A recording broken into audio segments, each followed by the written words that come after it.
వందనాలు చెల్లిస్తున్నాం ఆయన తండ్రి. అయ్యా నీ దాసుని ఎన్నుకున్నావు నాయన, విషయం ద్వారా ఆయన దీవించావు నాయన, కొన్ని మాటలు నాయన ఆయన ద్వారా నాయన తండ్రి తెలియచేసావు. అవును తండ్రి, ఈ లోకములో నాయన మానవులుగా ఉన్నాం నాయన, నరులుగా ఉన్నాం నాయన, మట్టివారుగా ఉట్టివారుగా ఉన్నప్పటికీ నాయన నీ ఆత్మీయ మాటలే కదా నాయన మమ్మల్ని ఇలా బలపరిచి నాయన మంచి మార్గం యందు మంచి నాయన కృప యందు నాయన నడిపిస్తున్నావు నాయన తండ్రి ప్రభువా.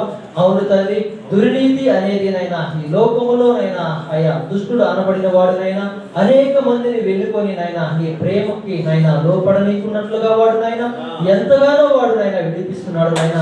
అట్టి మార్గాలు నాయన తండ్రి అయ్యా అటు యొక్క ప్రయోజకరణము లేని వాటిల్లో నాయన తండ్రి అయ్యా నడిచిన వారు నాయన అయ్యా దేవుడి యొక్క ఉగ్రత చూస్తారని నీ వాక్యం సెలవిస్తుంది నాయన తండ్రి. అవునైనా మంచిగా ఉండి మంచితనముతోనైనా ఎన్ని రోజులనైనా తండ్రి ప్రవర్తించిన ఆ మనిషికి ఎన్నడూ అది నైనా తండ్రి ఒక పొరపాటు కాదు కానీ నైనా ఒక విధానం తెచ్చిపెట్టదనైనా తండ్రి. అదే విధంగా ఒక మనిషినైనా పాపానికి లోపడినైనా దుర్నీతి చేస్తూనైనా తండ్రి వాడు అది ఒక మార్గాల వైపు వెళితే ఏ రోజుకైనా టక్కుమని పడినైనా తండ్రి వాడు మరణిస్తాడు నైనా తండ్రి. అవునైనా తండ్రి, నీ మార్గమునైనా అది ఎంతోనైనా చల్లనైనది నైనా తండ్రి, అది ఎంతో ఇరుకు మార్గమైన తండ్రి నైనా అందులో ఉన్న సత్యమునైనా గ్రహించిన వాడు నైనా తండ్రి ధన్యుడన్నావు నైనా తండ్రి. అవునైనా ఈ దినముకి మానవులు అనబడిన వారు ఏ స్థితి కలిగి ఉన్నారు నైనా తండ్రి జ్ఞాపకం చేసుకోమని నైనా ఈ వాక్యం సెలవిస్తుంది నైనా తండ్రి.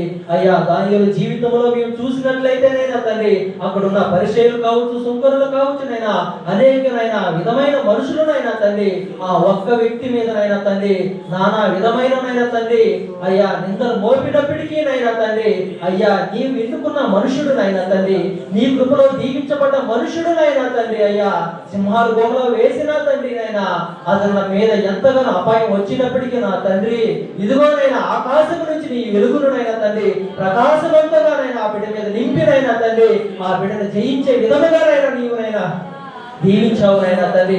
ఆ రాజునైనా తండ్రి ఎవరైతే ఆ నింద మోపారో నైనా తండ్రి వారికి ఆ ఉగ్రతని కలుగు చేసిన దేవుడుగా నైనా మేము జ్ఞాపకం చేసుకుంటున్నావు నైనా తండ్రి. అలాగే నోవాహు జీవితంలో కొడుకొని నైనా కొన్ని మంచి మాటలు చెప్పావు నైనా తండ్రి.